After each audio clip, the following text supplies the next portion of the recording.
When Mike Malone got fired, Flip asked him to come to Minnesota and sit in with them for the rest of the season. And Mike was a great guy, and we sat in. We chatted with Mike a bunch, but incredible timing by Gorgui Dieng. Garland just blew by Covington as Cub knocks down the triple. More volume from Cubs. Porter Jr. able to get it to go. Did not play in the loss last night. He was out for personal reasons. Henson getting his first start in a Cavaliers uniform. John Beilein saying before the game that they try to keep him between 15 to 20 minutes, but he may have to stretch that a little bit more. And Andrew gets the offensive board. Culver with a three, and that's good to see. He'd made only one of his previous 13 before that make. In attendance here tonight, I know you've been looking forward to seeing that. We had a chance to talk to Craig Elo and Mark Price and Brad Doherty, some of the people that have been here. Garland with the take and the make tonight. That rebounding was definitely discussed at practice yesterday before the team got on the plane to come to Cleveland. It was a point of emphasis. Sexton, no, and the rebound there by Zizic. Covington gives it up. Wolves working around. Napier finds a seam. What a possession is that. Since December 15th, Minnesota's been #1 in defensive efficiency as Jared Culver right on the spot gets the steal and the hoop at the other end. So second dunk of the game. Think about that.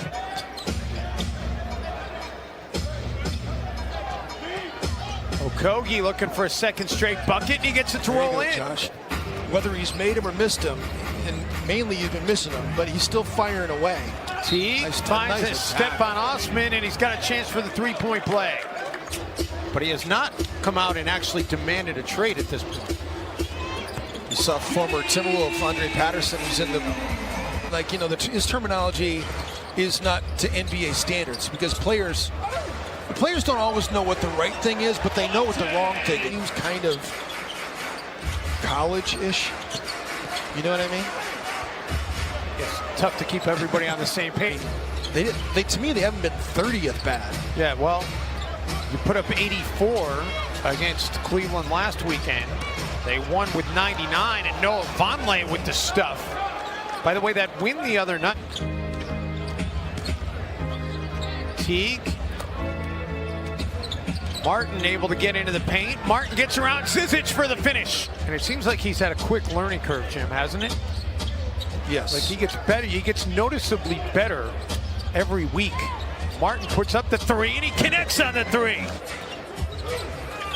I like his confidence. I mean, he and Nasri both, as Jeff Teague comes from the weak side and just steals the pass from Zizic that time. Kudos to the Minnesota Vikings. Yes.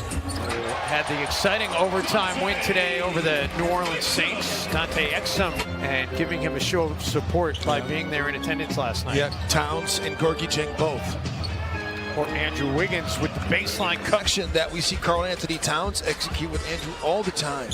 Jim Ryan was asked before the game tonight what his favorite moment was from that ceremony last night as Porter Jr. connects. Not a record they want to match here tonight. Culver looking for a triple, has a three. Has had a nice run in the NBA, despite being on the end of some of those video clips. Osman, the spin and the finish, and one. Stiffs his way past Darius Garland. Yeah, it only happens a couple times a season at most. Yeah. You're crossing with that.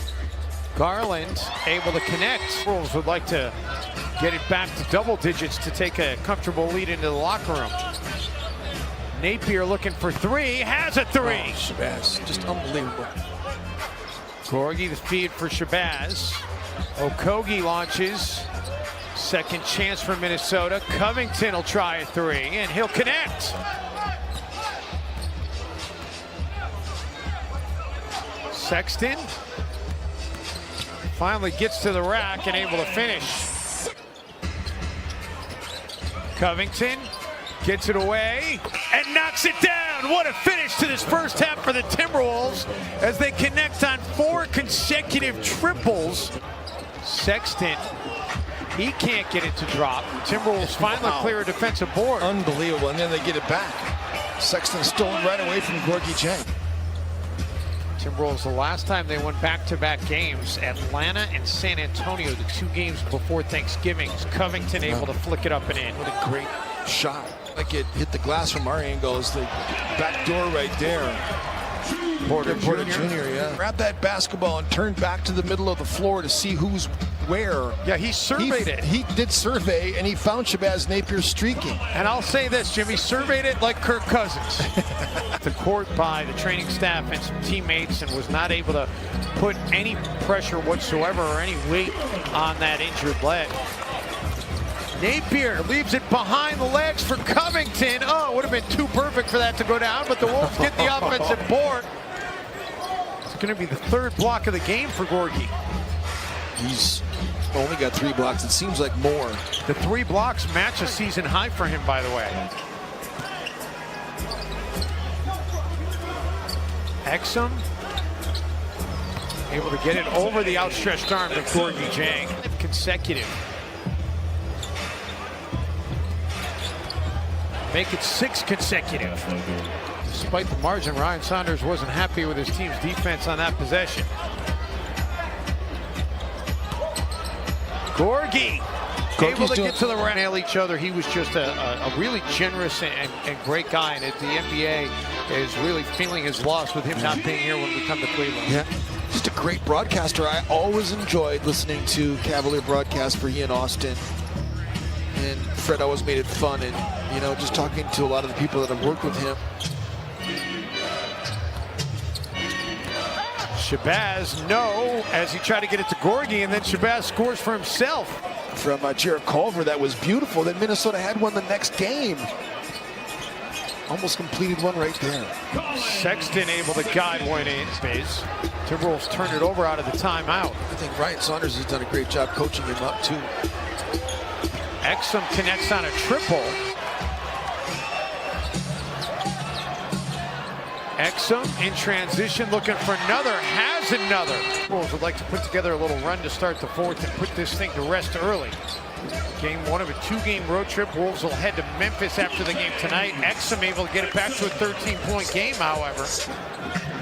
Cut what was a 25-point Timberwolves lead down to just 13. And make it 11. Knight for Zizic. What a move by Dante Zizic. Out of the corner, McKinney has it poked away. Zizic able to save it. Brandon Knight reloads and connects. And everything going Cleveland's way all of a sudden. You got that kind of space. You're just too good. Exum looking for his 3rd triple. Has his 3rd triple. Gorgui the kick out. Andrew Wiggins quiets things down, gets the Timberwolves back in front. He gets a great hand from this Cleveland crowd. Well, he should. He acquitted himself very well. Wiggins, meantime, trying to put the Wolves on his back. Gorgui behind the line and able to knock down the 3. 17 points for G. A lot of rim protection, some big shots. Looking for another 3, and he's got it. Oh, they see it's a 2. Foot was on the line. Almost 35%. Minnesota's 2 best 3-point shooters are their 2 centers. Oh, Gorgui tipped it back up and in. They'll probably credit it to Henson. It's Shabazz making the right read, and then Gorgui knocking it down and getting another block. They better give him a block on that attempt. And then the Wolves come up with the basketball. Culver off the feed from Rob Covington. And the Cavaliers secure the rebound. Napier still trying to battle for it. And then the Timberwolves come up with it. Culver says thank you. They really needed him to step up, and he really has in a lot of ways. Well, it's not going to be always about shooting and free throw percentage. I'm looking forward to see John Morant there. Oh, yeah. He didn't play last time we saw him at Target Center. Nice block by Keelan Martin. And the Timberwolves this one out. Closed